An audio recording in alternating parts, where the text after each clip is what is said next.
গত রাত 9:30 ইন্তেকাল করিয়াছেন। ইন্না লিল্লাহি ওয়া ইন্না ইলাইহি রাজিউন। তিনি গতকাল রোজা ছিলেন, মাগরিবের নামাজ পড়েছেন, এশার নামাজের জন্য প্রস্তুতি নিচ্ছেন, ওই মুহূর্তে তিনি অসুস্থ হয়ে গেছেন।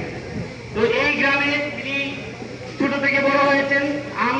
আমি ব্যক্তিগতভাবে ওনার সম্পর্কে কোনো কিছু বলতে চাচ্ছি না। উনি কেমন মানুষ ছিলেন আপনারা সবাই জানেন। তো ওনার ব্যাপারে আপনাদেরকে কোনো নতুন করে বলবো না।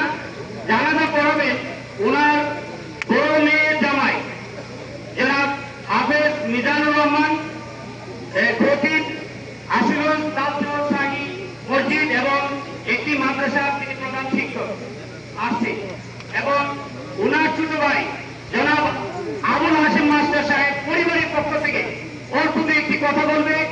আপনারা ধৈর্য সহকারে 1-2 মিনিটের মধ্যে ওনার বক্তব্যটা শুনবেন। বিনীতভাবে আপনাদের কাছে আরোপ করছি, জনাব আবুল হাশিম মাস্টার সাহেব।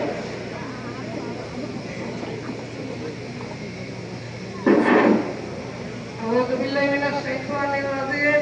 বিসমিল্লাহির রহমানির রহিম। আজকে যে মায়াত আপনাদের সামনে উপস্থিত করা হয়েছে, ওনা আমার বড় ভাই জনাব মোহাম্মদ আবু তাহের মাস্টার। তিনি গতকাল ইন্তেকাল করেছেন। আমি ওনার সম্পর্কে সংক্ষেপে দু একটি কথা বলি। আপনারা গ্রামবাসী ওনাকে অন্নপুর কেন্দ্রীয় ঈশ্বর সভাপতি বানিয়েছেন। ওনার অনেক দায়িত্ব ছিল,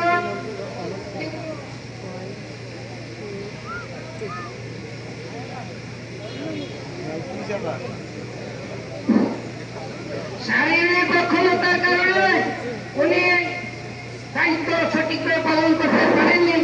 আপনারা এই জিনিসটা সহ্য করেছেন, সম্মান করেছেন। আমি গ্রামবাসীর পক্ষ থেকে গ্রামবাসীকে কৃতজ্ঞতা জানাচ্ছি।